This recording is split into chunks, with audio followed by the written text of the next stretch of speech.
You are Locked On Clippers Postcast, part of Locked On Los Angeles on the Locked On Podcast Network.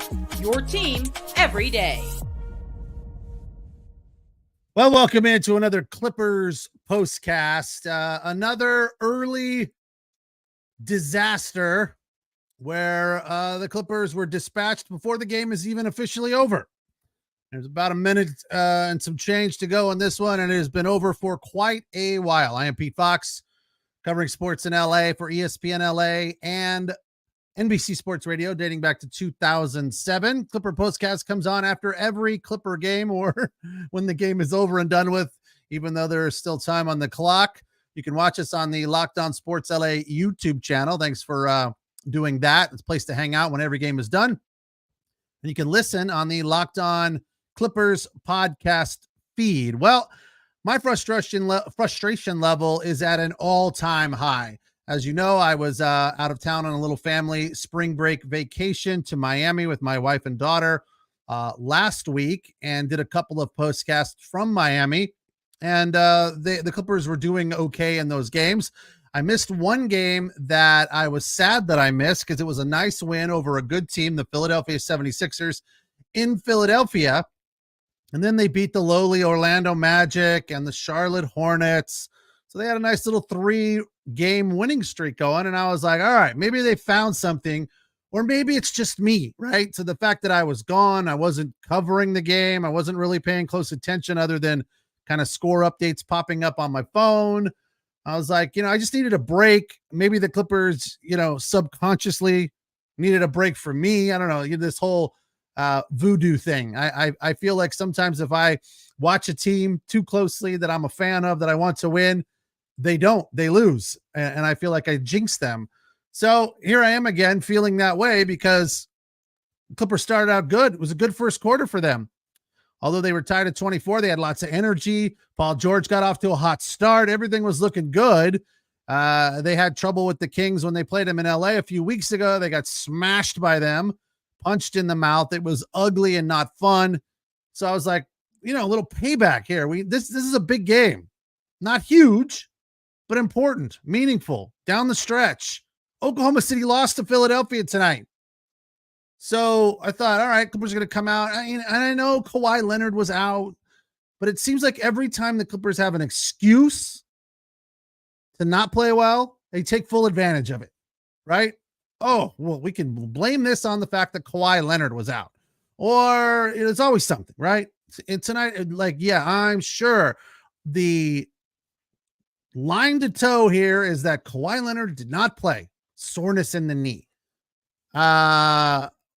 It just is so frustrating because here we are once again, same problems, same issues, too many turnovers, no perimeter defense, no defense in the lane. It's just too many missed shots.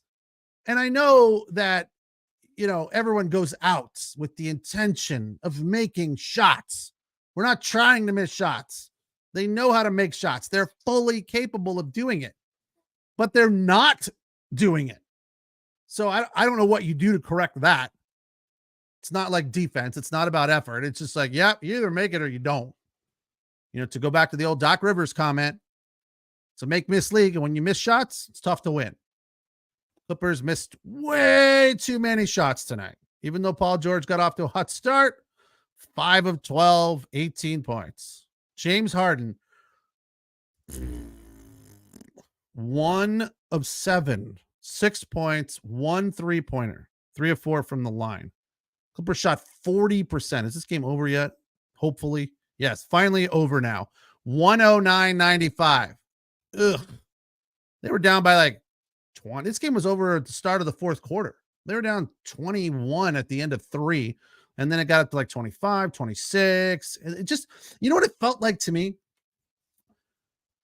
When we were in Miami, I saw a guy walking around with a Flint Tropics jersey on. Will Ferrell's one of my favorites. Woody Harrelson's fantastic. Everything Will Ferrell does, I think, just about 99% of his movies are great. There's been a few that are like, that was a dud. Or there was that one movie where it was like he had a serious role. It wasn't a terrible movie, but it wasn't great. Anyway, my point is that anything Will Ferrell touches turns to gold, just about. And the Flint Tropics and Semi Pro was one of them. Like, you can watch it over and over and over again. Anyway, my point is that tonight in the fourth quarter, I felt like I was watching Will Ferrell and Woody Harrelson in the Flint Tropics. You know, I was waiting for Will Ferrell to wrestle a bear at halftime. That's what it felt like. It also kind of harkened back, not that I was a huge fan back then because I was small and young, and it felt like the San Diego Clippers when they were god awful, and then they moved to LA and they were god awful for a long time. That's what it felt like. They were chasing their tail in a circle. It was just embarrassing. I mean, the Sacramento Kings are a pretty good team, but they made the Clippers look like a last place team. Detroit, Charlotte. That's what it felt like. That's who the Clippers felt like tonight. It's just like, what are they doing? It's a never ending saga of playing well for a little bit, beating teams that you can beat. And then you run into a good team and you fall flat on your face. And quite honestly, not to take anything away from that win against Philadelphia, but there was some drama at the end there that didn't go the Philadelphia 76ers way. It went in favor of the Clippers. Fortunately, they got a bounce to go their way. But a lot of people argued that was the wrong call there, which probably would have cost the Clippers that one too. It's just awful, awful, awful, embarrassing. Still in fourth place, hanging on by a thread. I feel like the Clippers should change their name to the LA Heads Above Water. Trying not to drown. That's what they feel like. They're just like, treading water, just barely keeping our head above water. Oh yeah, we can beat bad teams. So we got that handle. Right? But a good team, oh no, not even close. Not even close. After the first quarter, pretty much all Sacramento. 32-27 in the second, 35-19 in the third. The Clippers won the fourth quarter. Get out. 25-18. Well, as I said, the game was long gone at that point. My notes for the fourth quarter. Where's the camera? OVER. Like old Clippers. Flint Tropics. Those are my fourth quarter notes. It's just, it was not even fun. Like tripping over themselves, turnovers, fumbling the ball out of bounds, bumping into each other. Meanwhile, the Sacramento Kings are, they look like the Harlem Globetrotters passing the ball around. Oh, it's I don't know how I was able to put together a bucket list, but I did. And we'll get to that after this. Thank you for joining me here on the Locked On Sports LA YouTube channel, the place to hang out when every game is done, and for listening on the Locked On Clippers podcast feed. All right, tonight's show brought to you in part by Prize Picks, America's #1 fantasy sports app with over 3 million members. They are the easiest and most exciting way to play DFS. It's just you against the numbers. You pick more or less on 2 to 6 players and their stat projections and watch the winnings roll in. I've got one working right now. It's probably over. I've been doing really well selecting tennis matches, because what it boils down to when you're picking tennis is whether or not one person in that match is going to win in 2 sets or it's going to go to 3 sets, because it's total number of games played, right? And I feel like I've got a pretty good grasp on what's going on in the world of tennis. And I don't know, it almost feels like it's kind of unfair if you pay attention, right? But I'll take it. I had a nice win over the weekend with the Jannik Sinner match as he won the tournament in Miami. Because he was playing an older dude, Grigor Dimitrov, who was like 10 years older than him. And Grigor had an amazing tournament. So by the time he got to the final, he was out of gas, right? And Sinner is just on fire. So I'm like, there is no way this is going 3 sets. There's no way Dimitrov is going to have a fight at all. He's going to get hammered. And sure enough, he did. And I won. So I felt great about that. It was a lot of fun. So I don't know what happened today. I haven't looked yet because I was too busy wallowing in my misery over these Clippers. Anyway, they also have Demons and Goblins going on the Prize Picks app, which is a new thing there. An exciting way to win money. Red Demons and Green Goblins get you different payouts. The red is higher payouts and tougher to win. The green's a little bit easier, but if you get 4 right on as little as a $10 bet, you can win 100 times your money, and that would be $1,000. Quick deposits, easy withdrawals. My initial deposit was super painless and hassle-free, and I got a bonus up to $100. They will match your first deposit. So go to prizepicks.com/LockedOnNBA and use the code LockedOnNBA for your first deposit match up to $100. Pick more, pick less. Prize Picks. It is that easy.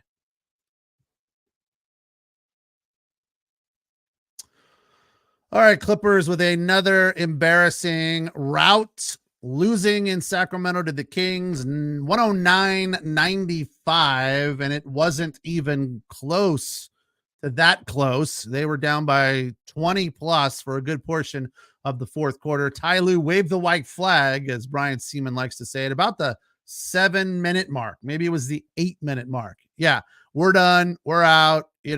Start pulling people off the bench. Although Mason Plumlee didn't get in the game, PJ Tucker didn't get in the game, nor did Xavier Moon. Bones Highland got in right at about that 7-minute mark because he played a total of 7 minutes, making 1 bucket. Russell Westbrook off the bench, a pretty decent night, 7 of 14 in 24 minutes for 20 points. Brandon Boston Jr. played 21 minutes. He had 9 points. But one of the big stories was how much better the Sacramento Kings bench was than the Clippers, just head and shoulders above them. Two scorers in double figures for them. Lyles had 15 and Mitchell had 14. So they took care of business. Of course, De'Aaron Fox had a decent night with 20 points in 34 minutes, only 1 3 though. He wasn't feeling it from beyond the arc. 1 of 7, 6 of 18 on the night from the floor. And Domantas Sabonis, his 600th consecutive double-double. That guy is just, he's a machine. 22 points and 20 rebounds. It is really unbelievable how easy he makes it look. Harrison Barnes got going for a minute in about the third quarter when the Clippers were within 3, I believe. They came out of the break in the game, which it was kind of surprising to me after the way they played in the second. But Harrison Barnes hit a couple of threes, and before you knew it, the Kings had gone on like a 14-2 run, a 7-0 run to start the third, and the game was over at that point. There was no fight. It was sloppy. Their flexibility when it comes to rolling with something being a tad bit off for them, they are the least dynamic team I think I've seen in a long, long time. And the sloppiness is just out of control. 17 turnovers, unless it got worse at the end of the game, because one more. There was where's that? That's assists. They said 17 turnovers. How does it that there are only 15 on the thing? Brian Seaman's never wrong. How can that be? So 15 turnovers. Oh, that's so much better than 17. God. All right, let's do the bucket list. Number 5, Brandon Boston hit a 3, only to be outdone. It was at the 0.04 mark of the first quarter, only to be outdone by a Sacramento Kings 3 at the buzzer. Again, that tied the score at 24 all for the first quarter. Number 4, James Harden had a jumper at the 9-minute mark of the second to make it 33-27 Kings. It stopped a run, and it was the first points for the Clippers of the second quarter. They desperately needed that bucket, and James Harden, as I said, did not have a great night. This was not a 3. He again finished with 9 points, 11 points. 6. So he had a 3, a 2, and a free throw. So not a great night for him. How is that right? 1 3, 3 free throws. So that would be 3 and 3 and 1 basket. So there you go. This was his only field goal of the night, and it made the list because I thought he was going to get hot and this was going to bring the Clippers back, but it did not. In at number 3 on tonight's bucket list, Norm Powell had a 3 at the 4:46 mark of the second to make it a 6-point game again. When the Clippers were down double figures, they went on a little run and got back into it, down 40-48. But again, they could not keep up the momentum. Into the second half, Russell Westbrook, who led the Clippers off the bench with 20 points, had a beautiful driving layup at the 3:30-ish mark of the third. It put the Clippers down 14. But more than anything, it stopped the bleeding for a minute or two, kind of gave the Clippers a little bit of momentum. It stopped a run by the Kings and just kind of let them kind of get back to breathing, I guess you could say, trying to get their head above water. And for number one, I couldn't find anything from the Clippers, but this guy, Len, who had a fantastic game for the Kings without scoring any buckets until this point. He had a beautiful hammer dunk on a sweet pass. It was his first bucket of the night. I think he had one more. He finished with 4 points, but he had a very good night on the boards. His plus minus was plus 18. Yeah, 4 points, and he had 7 rebounds. So a solid performance from Len, and a nice dunk there to get his first points of the night. Number one on tonight's bucket list as the Clippers fall 109-95 to the Kings in Sacramento on a night where they could have gained a little bit of ground on OKC as they fell to the Philadelphia 76ers. All right, we will take our final break and come back and, continue to beat on the Clippers and all the things they are just not doing well. I'm Pete Fox. Thank you for joining me here on the Locked On Sports LA YouTube channel. And of course, thanks for listening on the Locked On Clippers podcast feed. We come on after every Clipper game, just about. I've been doing some Dodgers lately because their season is underway. But we're going to bounce back and forth till the playoffs start, and then we will exclusively focus on the Clippers playoff run, which hopefully finds a little bit of life. Hopefully they get to that switch in the basement of crypto.com and they flip it, and things are a completely different attitude, style, approach, everything. It's got to be better than what we've got going on right now, because if it's this in the playoffs, it's going to be one and done. They'll be lucky to get a win, because if things stay the way they are, they're going to play OKC, and we know that OKC is better and younger.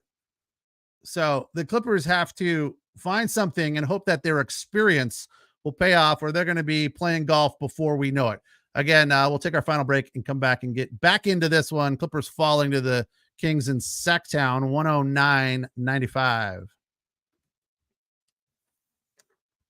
All right, tonight's show also brought to you by our friends at eBay Motors. Passion, drive, and patience are what brings home the winning trophy in professional sports. It's also what keeps your ride or die alive. If you've got an older car and you're trying to,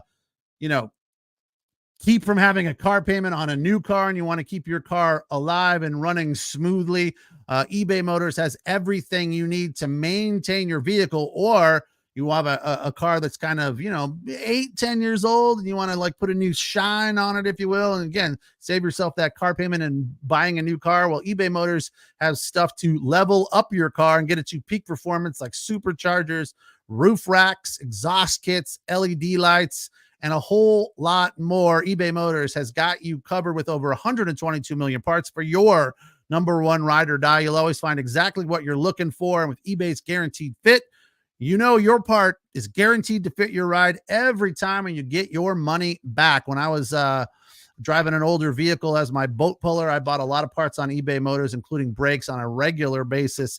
And I always knew that I was going to save a ton of money and find the right part and not have to worry about it. So keep your ride or die alive at ebaymotors.com. Eligible items only. Exclusions apply.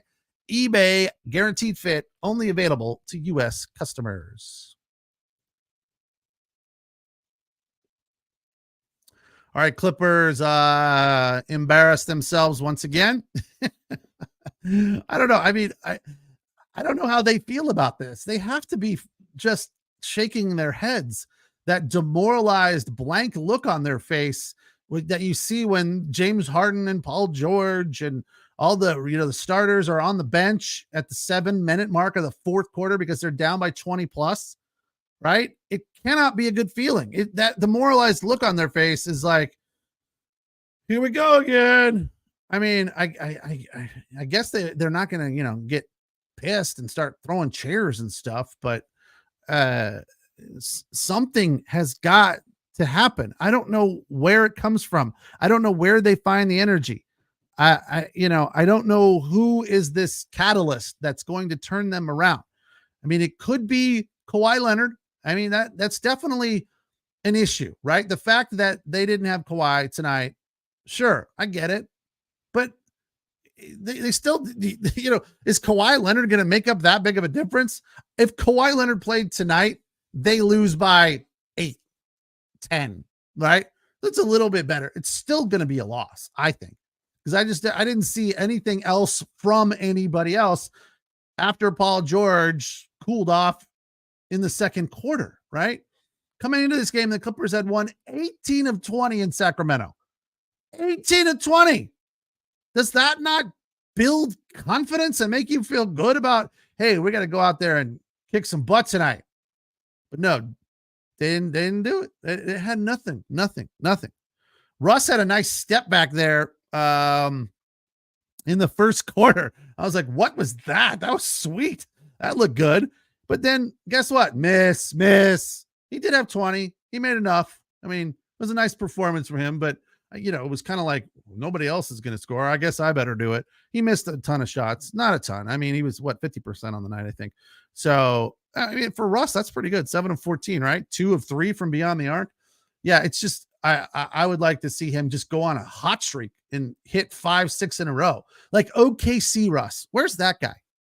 Is that possible? Can we go dig up those bones, please? I would love somebody on this time. Of course. Yeah.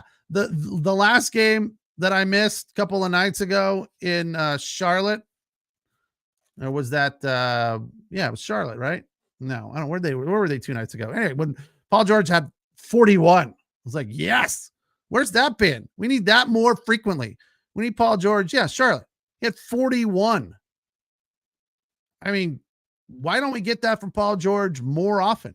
I look at this Kings team and I'm like, they're pretty good passing the ball, but their defense is not like, they're not the OKC defense or the Minnesota defense. So the Clippers just once again completely stepped in it, doing themselves in with 15 turnovers. No perimeter defense, no defense in the paint. The layups were just endless, like unabated to the rim. Just wide open. Here you go. The proverbial Olay with the cape, what are those guys called that fight the bulls? The Matador's cape. Olay, right to the basket. Here you go. Lay it up and in. No problem. Nobody had any physicalness at all. Zubats had a pretty decent game, but again, he looked soft. There were plenty of times this season when I thought Zubats has done well. I know that sticks in my head, that game against Minnesota that went to like 80 points and the Clippers won. Zubats played great in that game. But then shortly thereafter, when things started to go south for them, he stopped being physical. He started to look soft. Am I wrong? Does anybody have a thought that Zubats is looking tough again? Because I didn't see it. Tonight, again, 10 and 11 for Zubats. Terrence Mann started 3 of 5, 0 for 1 from beyond the arc. 7 points. He's looked really just lackluster. And Norman Powell, he's the Clippers' 6th man of the year candidate that has been really, really good for them off the bench. I guess we maybe expect a little bit more of him when he's a starter. I don't know. It wasn't bad tonight. He was probably the most energetic guy on the floor. 4 of 7 in 28 minutes, 3 of 4 from beyond the arc, 17 points, only 2 turnovers for him. So it wasn't quite that bad. He looked pretty good, but you expect him to come off the bench and add 17 to what the rest of the guys are doing. But when he's the starter, you need somebody to step up for him.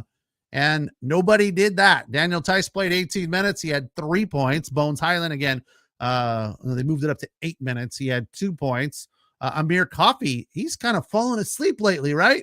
He was so good for so long. We've seen not a lot from him lately. 24 minutes tonight, 1 basket from the floor, 1 3-pointer. He had, just 1 basket, the 3-pointer, 3 points.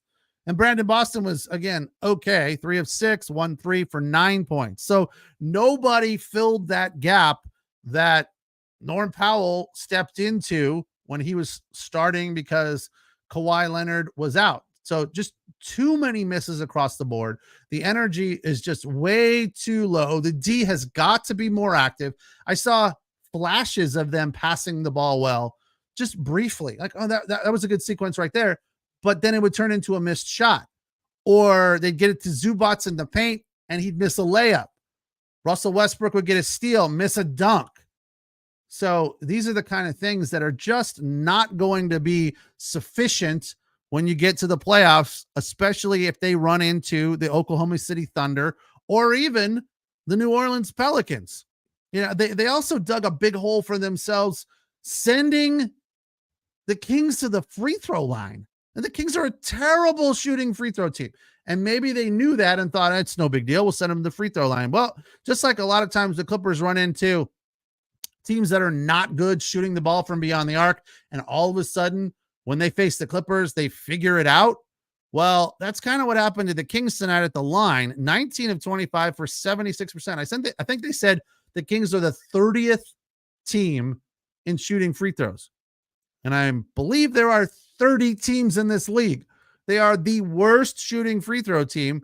And the Clippers just kept sending them to the line, and they were making them. And that's where the whole first started to open up, where the ground started to give way for the Clippers was they fouled because they were lazy on defense, and they started sending the Kings to the line, and the Kings were making the free throws, and they started making threes, although the percentage from beyond the arc was fairly poor, 12 of 42. So they definitely did not get beat by the deep ball, even though their perimeter defense was lackluster. They lost this game, I think, with the turnovers, sending the Kings to the line. And all in all, 42% from the floor for Sacramento, not great. Clippers right around there at 40%, 31 of 76. Just too many turnovers, lazy defense. Yeah, no Kawhi Leonard, definitely a factor. Not scoring the ball, definitely an issue. So I believe they're going to have to find some magic, find some energy, find some passion that they need to get this thing back on the tracks. Doesn't get any easier. First night of a back-to-back coming up in a couple of days. So that's Thursday. They take on the first place Nuggets. Fortunately, that is in LA. On the following night, they will face the Jazz. So we got 1, 2, 3, 4, 5, 6, 7 more. Wrap this up on the 14th of April. So basically a little over a week and a half. 4/14, the final game of the regular season. But the next one is on Thursday in LA on TNT against the Nuggets. So that should be interesting. I don't know. Maybe they figure out a way to pull one out and upset the first place Denver Nuggets. But I just do not see that being a good outcome either. If things continue the way they have been going of late for them defensively. Again, thank you for joining me here. I am Pete Fox. This is the Clipper Postcast. We come on after every Clippers game and do our best to break it down and give you an honest review of what happened. And tonight, not a fun watch. Not a lot of positive factors to highlight here as the Clippers fall 109-95 to the Sacramento Kings. Thank you for watching us on the Locked On Sports LA YouTube channel, the place to hang out when every game is done. And thanks for listening on the Locked On Clippers podcast feed. Clippers are now 47-28 after the loss. Sacramento improves to 44-31. Have a good night. We'll talk again on Thursday after the Clippers take on the Nuggets.